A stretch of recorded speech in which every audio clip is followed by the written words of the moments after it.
Hi guys, this is Nadia from Imbali Crafts, and in this tutorial I want to show you how to create this whimsical moon pendant. If you haven't already, hit the subscribe button because I upload new stuff all the time.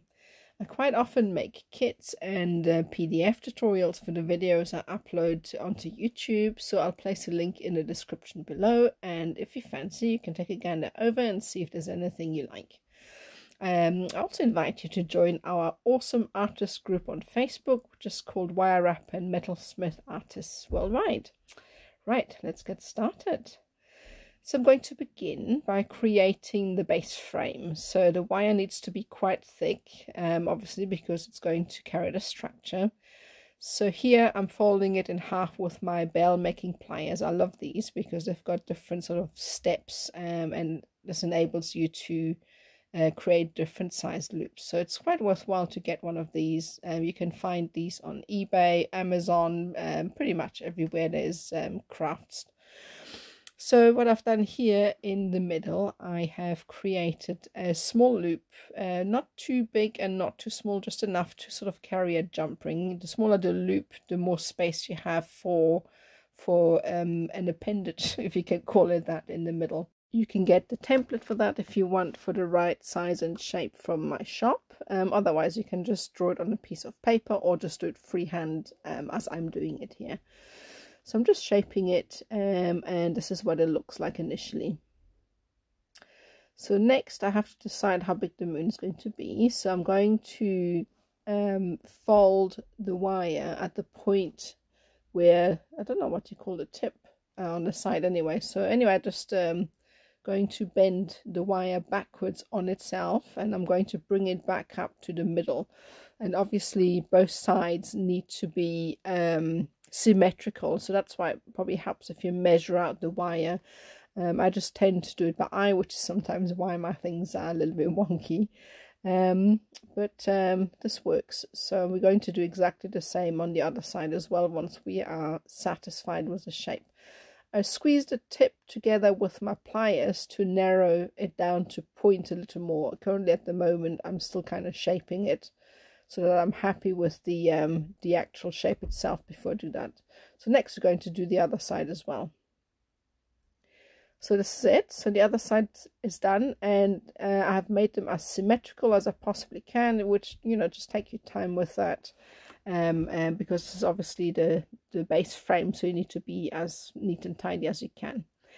So as I always do with endings when I create a swirl, I squeeze the tip of the wire as I rotate my round nose pliers, and this helps me to narrow the tip down to a point and gives me a very fine tapered sort of ending to my wire. I quite often get asked how I work with sort of heavier gauges, and my answer to that is always, you know, don't fight the wire. When I first started weaving, I had a death grip on everything I was working with. It made it really difficult to kind of control that. So just loosen your grip a little bit and you know, let the wire sort of you know, lead the way. So that's what it looks like. So next we're going to do the same with the top. So I'm going to shape the leftover wire into a swirl as well. So once again I'm going to squeeze the tip. Now you may need to trim down your wire depending on how long you had it. So all we want at the top here is a small loop again to, you know, attach a jump ring later to be able to wear it. So all this is creating a small loop, and this is another reason why the wire has to be heavy gauge. Obviously we don't want, if you're using finer gauges, you know, these loops would come undone if you're wearing it due to the weight of the pendant. So a heavy gauge, no less than, you know, your 1.6, your 14 gauge would work. You could obviously, but it wouldn't be as sturdy. So next, once we're satisfied with the shape, always spend a bit of time arranging it until you're completely happy. We are going to weave 0.4, and all I'm doing here is I'm going once around each individual wire, like so. And then once I have done that, I go once around both wires at the same time. So I'm going around both and then around each individual once. And this is a very simple weave. It's just to bind the two components together. So once around each wire, like so. And then we are going to go once around both wires, and then we just continue with this weave until you have enough of this attached to make sure that these two pieces are nice and tightly woven together. And then that's what it looks like. So next I'm going to bring in the component wires, or the sort of detailed wires, and I'm going to fold this in half. This is 1mm 18 gauge wire, and I'm folding it in half, and I am attaching it to the moon on the inside. And this is going to be our first sort of detail. So it takes a little bit of fiddling until these are tight, and I'll usually squeeze them down with a pair of pliers just to make sure they're tight. And then what we're going to do is rotate the first wire in an anti-clockwise motion, and you're going to fold the wire upwards like so. Now obviously this is a very organic design. I'm trying to show you exactly what I've done, but obviously your pendant will never be the same as mine and the next person, because it's a very organic design. It's going to be difficult to recreate exactly. So I'm pausing quite a lot between steps to show you what I'm doing, because there's a lot of steps and they can get quite confusing. So you will obviously do your own thing. So I'm just showing you how I'm doing mine, so that you get an idea of how I put the design together. So obviously just give it your own spin. So once we have folded the wire, I'm just going to bring it upwards, and I'm going to attach it to the frame like so. I always attach it in between, because that gives the details a lot of structure, so that they're not too loose and they don't sort of bend out of shape when worn. So that's what it looks like so far. So next I'm going to take the top wire, and I'm going to again go in an anti-clockwise motion. I'm going to bring it back down and follow the initial shape, and this is kind of how I get my flow. Everybody has, you know, their own techniques and how they like to do their designs, so I just kind of, you know, play it by ear. This is, as I said, a very organic design. So I've brought it down, and now we're going to attach this wire to the frame.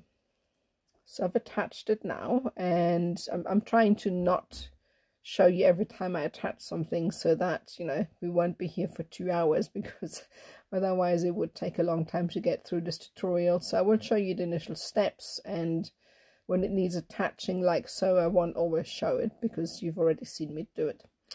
So I've brought the wire downwards on the outside of the moon, and sorry, out of shot here. So I'm going to rotate it in a clockwise motion this time, ever so slightly, and again I'm going to follow the initial swirl and going up to the top like so, and I'm going to then bring it inwards on the right hand side, that you can see, and I'm now attaching this wire just below the two swirls on the top. So bring this through, and see me here, I keep my thumb and fingers over the wire, so that when I pull to tighten the wire around the frame, I don't distort the shape I have just created. So always keep your thumb over it to help you maintain the shape you've just worked to create like that. And just place it. So that's what it looks like so far, and I'm just going to adjust it and tighten it up some more. So next I've attached it, and I'm going again in an anti-clockwise motion to create a swirl, and I am going to fold it back down. Sometimes I use different tools to adjust my wires. This time it's a very fine tipped chain nose plier, which is one of my favorites. That was a cheaper I bought somewhere on eBay, I think. It's my absolute favorite pair of pliers because the quality is so good. It was a no-name brand. If you go on eBay, I'm sure you can find it. They're everywhere, but it's lasted for a long time. So next I'm going to attach the remaining wire to the outside of the moon. So I'm just using my round nose pliers here, and I'm using it to roll the wire. There isn't much space here, so I'm using that tool to kind of pre-shape the wire before I feed it through the frame, because it kind of helps with the space. So just use any tool you have available and attach to the outside. So that's what it looks like so far. And now we have attached everything at the bottom and tightened it up and shaped it to my satisfaction. So we've got a little bit of wire left on the inside here, and there isn't much you can generally do with that. So you can either cut it off or just use it to create something else. I always like to use all my wires that are attached in some way. That's why my pieces always look like an octopus, because I hate to cut anything off in case I want to use it later. So I always have 1,000 wires hanging out, as you may know. So with this one, I am just swirling it in an anti-clockwise motion, and I'm going to sort of figure out where I'm going to place it. So now obviously this is going to happen with your designs as well. So just get creative and play around with different angles and you know, different shapes, and that will all put together to the design. So once I've decided where I'm going to put it, I'm going to taper the end again, as I always do. Squeeze the end of the wire with my round nose pliers as I rotate, and this obviously gives you this fine tip that I like, because it just looks a lot neater and is much quicker to achieve than as if you would file down the wire at a later stage. So you can see me here just working the tip and rotating as I work to get the shape, and then I'm going to place it. Now obviously the section later is loose, so later on you need to tie it down with a piece of 0.4 26 gauge wire. So next step is, you don't have to do this, but I thought maybe quite nice, and I'm going to hammer the tip, and for this I'm using my domed chasing hammer. I flatten out the tip ever so slightly, and then I'm going to just press it down in place, and that's what it looks like so far. Next I'm going to grab another piece of wire, and I'm going to be attaching it to the inside of the moon on the left. So again, find the midpoint and fold it over, and I usually attach it twice to give it a little bit more strength. You can do it 3 times, that will make it even stronger. So feed it through and then just attach, and that's what it looks like so far. Just tidy it up a bit. So now I've neatened it up, and I'm going to always squish down, very technical term as always, squish down the wire to the frame. That gives it a lot more strength. So then I'm grabbing the innermost wire, and I'm going to give this a rotation in a clockwise direction, and I'm following the sort of inside shape of the moon, and I'm going outwards towards the top. And as always, just correct your shape as you go along. I usually sort of get the initial shape right, and then I am attaching the wire to the frame. That's what it looks like to start with. So next, again, I'm going to hold my finger over this wire, as I said earlier, because otherwise it would distort if you don't do this. So it's very important, because otherwise you can't put any force on the wire you're attaching to the frame. So just place your finger over everything and keep it in place. Then you've got a lot more room to exert a bit of, you know, power or pressure, whatever you call it, to attach that wire to the frame. You can see here I'm kind of using my chain nose plier to aid me to get that wire tightened up. And if you do this gently enough, you won't actually mark your wire. So just press ever so gently, and you can see me pressing as I rotate. There you go. So this is it attached. Leave a little bit of room at the top so that you get a sort of loose effect, if that makes any sense. So go to the bottom, and I'm now rotating the bottom wire. Sometimes your fingers aren't, you know, good enough to do the rotation, so I use my tools to start the swirl, and then I continue with my hands. So I'm following the initial line which creates the flow, and then I am going to go to the inside of that first wire we've placed. And before I attach it, I always kind of check it out and see if I'm happy with the actual placing and the shape and so forth. And that's what it looks like.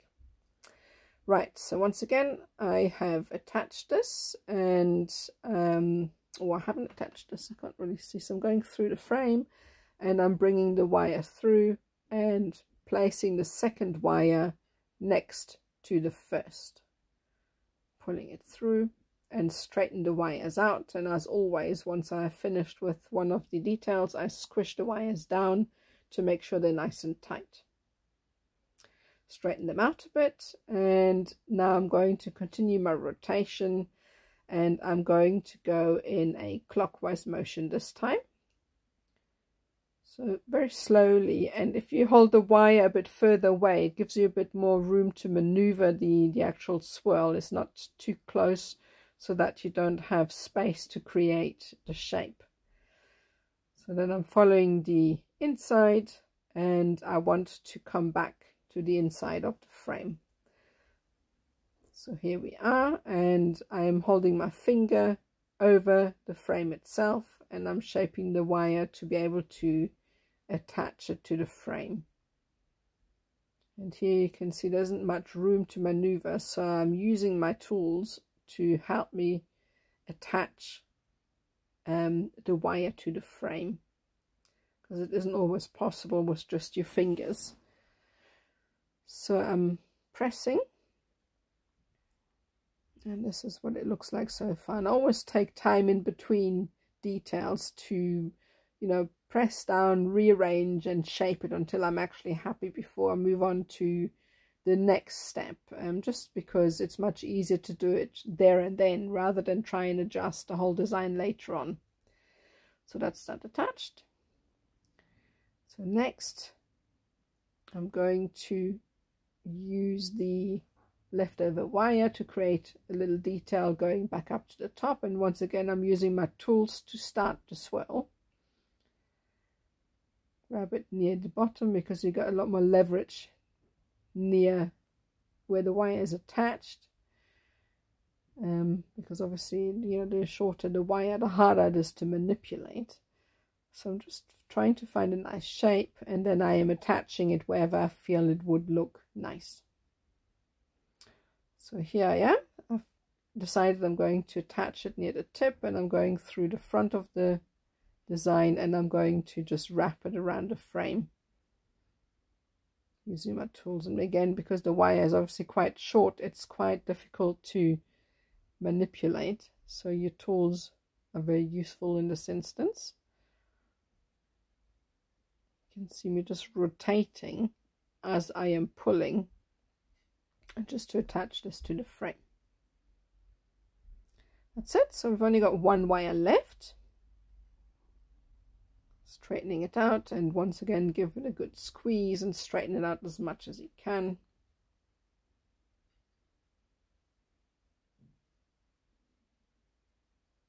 There we go. And I'm using my fingers and my thumb to kind of shape the wire into place.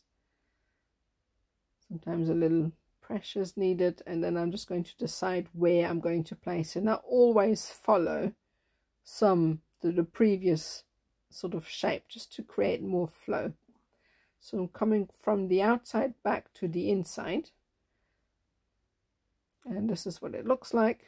So I'm going to be attaching this to the frame once again with my tools.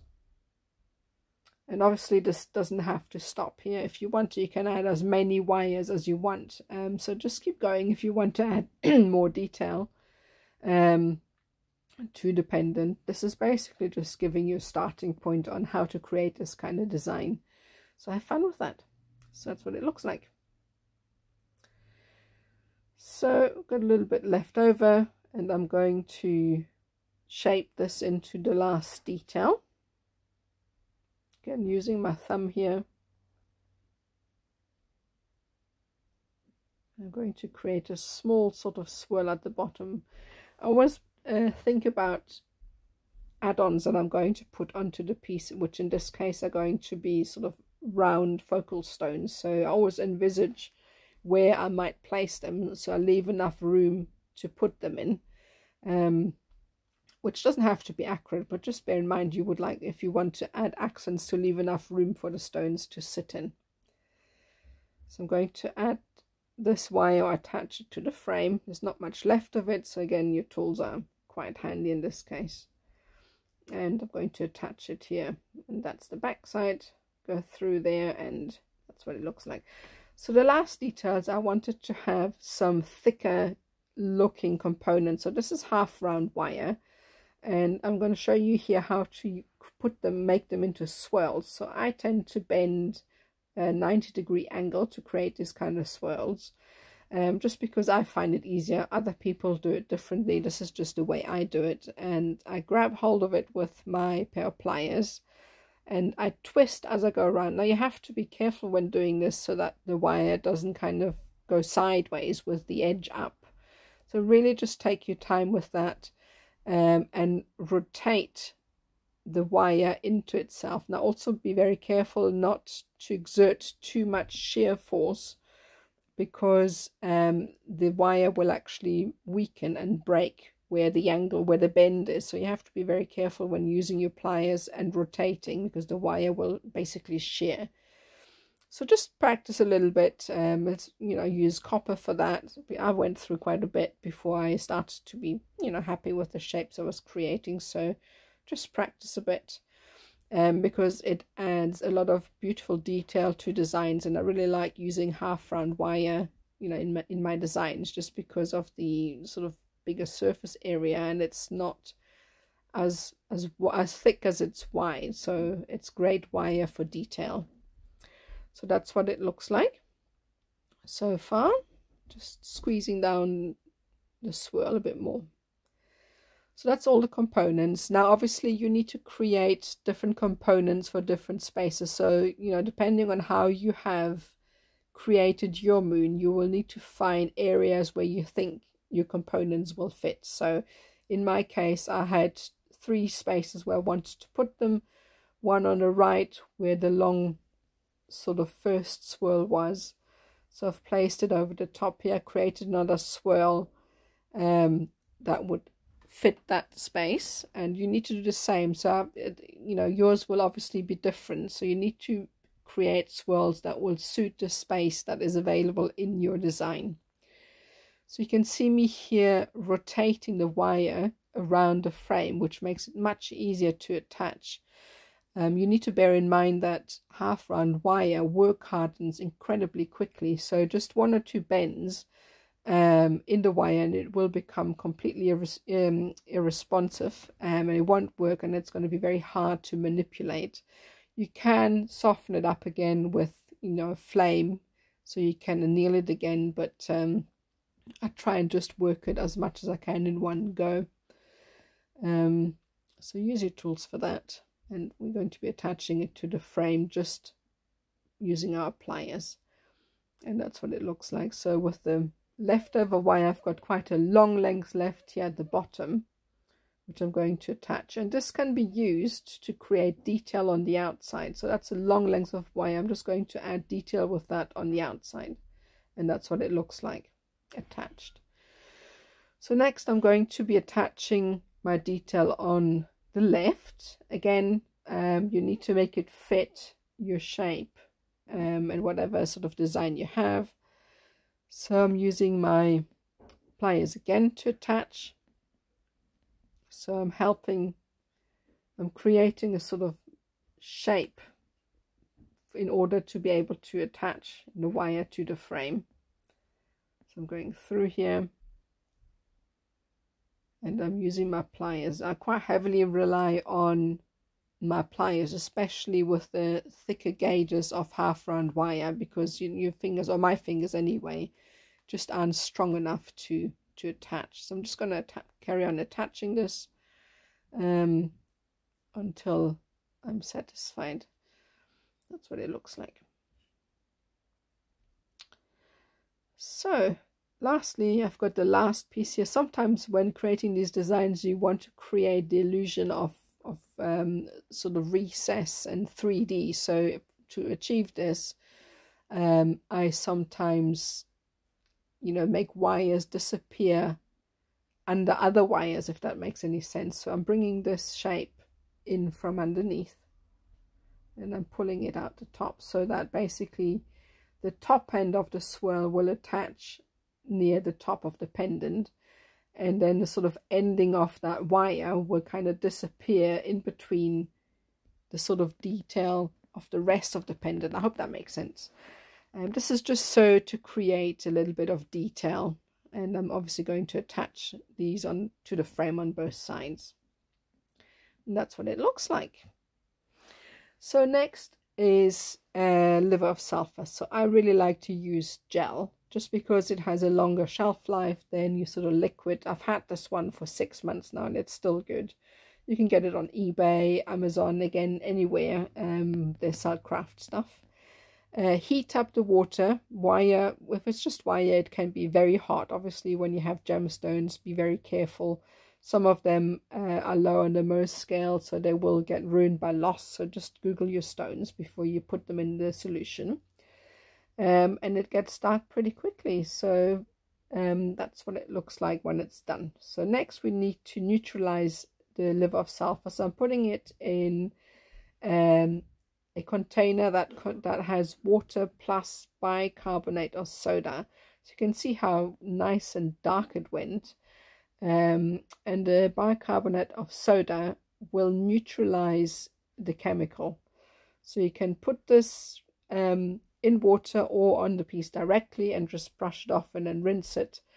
You can also use the bicarbonate of soda to neutralize the solution if you don't have any more pieces to oxidize, because obviously you can't just chuck this down your drain. You need to either wait a couple of days for it to neutralize by itself, or you need to neutralize it with the bicarbonate of soda. So once you've neutralized it, I'm just going to give it a quick rinse in just water to get rid of any residue, and that's that. Give it a good rinse, and then we're going to move on to the polishing bit. That's what it looks like, very dark. So I've got a really old towel that I use because obviously the loss will make your fingers black. So I have an old towel that I'll use to get rid of the sort of heavy residue first. And then I'm going to take one of these steel brushes. Now these brushes are wonderful. I get them off eBay once again, and they come in sort of sets of 3. You get a brass brush, a stainless steel brush, and this just sort of normal bristle brush. And I use it to get rid of all the sort of surface stuff and get into little recesses. And they're really good. Just be careful because they kind of hurt your fingers if you stab yourself with them. So be gentle with it because it can hurt. And obviously don't go over gemstones with this because this will scratch. So this works well for wire, but be careful over gemstones with it. Just keep brushing until you get most of the black stuff off, and that's already looking good. So this is one of my favorite stuff. I've got several polishing steps. So this is using my radial brushes. These come in different grit strengths. So again, all of these you can buy in different craft stores on eBay, Amazon. They will all carry them. I think these are called M3 brushes. I'm not too sure. And the different colors mean that they are different grit strengths, which will, you know, give you either a rough sort of polish or a more high shine polish. I really like using them because it is quick and it gets rid of a lot of the oxidization in places where you want it to go. Now I'm using this in conjunction with my Dremel. You can also get fittings that will fit a foredom or different tools, but generally a Dremel will work well with those. A Dremel you can also get quite easily online. They're not too expensive, and I have to say that I've used mine a lot. So it's well worth the investment. If you want to look into it, just go on eBay and search for Dremel. You get different varieties with different attachments, and they are wonderful tools that are very helpful in your wire wrapping journey. So obviously I'm going to do the back as well. Be careful again not to go over gemstones if you have any in.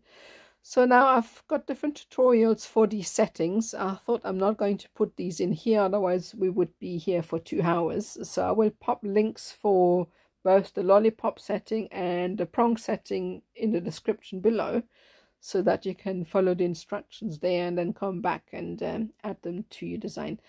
So I have just added them wherever, again, like with the sort of half round wire, I just dot them around my design wherever I feel they would fit. So this big one had a nice sort of space waiting for it near the middle. So I'm just separating out the 2 leftover wires, and I'm using this to attach to the main frame. Just using my tools to kind of pull the wire through and just give it a good few wraps. It's quite important that these are tight. You don't want them jiggling around your design. So give it a nice tight wrapping wherever you find space, and obviously hide as much as you can. And these coil settings, again, dot these around wherever you want. So that's what it looks like. And adding beads, same applies as with the half round wire and the stone settings, wherever you fancy to add any in. Again, this is obviously organic design, so wherever you like to add these, just dot them around the design. And that's what it looks like so far. Last but not least, this is similar to the lollipop setting, except that it obviously doesn't have the same sort of process. I'm using very thick wire here because obviously this is a pendant sort. So this is again your 1.6 14 gauge here, because I don't want the stone to fall out, because we're only having 1 or 2 wraps. So I've created a 90-degree bend near the bottom, because that enables me to use my pliers as leverage as I twist. So create a little platform for the wire for the stone to sit on. And then you can see me here, as I said earlier, don't fight the wire, just go with the flow. So I'm very gently bending it around the stone as I hold on to the wire itself. You can see it doesn't really want to stay just yet. So it'll take it at this stage. It's quite loose, so you just need to practice a bit until the wire stays in place. Once you have the first sort of wrap created, it gets much easier. So now I'm using my fingers to kind of press the stone down, and then I am shaping the wire around the stone itself. So you just have to going to keep your finger on it and then shape. So once you get to this stage, the wire around the top will prevent the stone from slipping, and then you have got a lot more leverage to actually wrap around the stone. So just keep swirling it, and sometimes you need to adjust the wire at a later stage. And I generally tend to go around the stone until I am able to wrap the wire over the sort of camber, if that makes sense, of the stone, so they can't slip out. And you'll see kind of the biting point where the wire prevents the stone from falling out. And I adjust the back, and I think I need to go a little bit further maybe. No, that wasn't right. So next, the wire is obviously far too long, but I like to have it a little bit longer because it gives me more leverage to do the wrapping. So all you need to do now is create the loop from the top. So I'm twisting this around my round nose pliers, and then I'm just going to trim it off near where I think the center is. So cut that off, and then obviously adjust the loop with your round nose pliers until you're satisfied. So just make sure it's nice and central. And then I'm going to adjust until I'm happy with the actual shape. Here you can see me squeezing the wire ending again. And lastly, just trim that bit off at the back. This was only useful to help you create the initial shape. And because the wire is so strong, it holds the stone. Last but not least, we're going to be attaching this to the moon pendant itself. And that's the whole pendant done. So thank you so much for watching. I really hope you enjoyed this. Don't forget to hit the subscribe button, and I would absolutely love it if you would come and visit me on any of my social media. I've got an Instagram, Facebook, TikTok account, and we have, as I mentioned earlier, got this awesome artist group on Facebook, which is called Wire Wrap and Metalsmith Artists Worldwide. So please come and join us. We're such a fun bunch, and there's amazing support on the website from all the members. And last but not least, pop over to my website and see what other tutorials, kits, and PDF versions and gemstones you fancy. And that's it for me. Thank you so much for watching.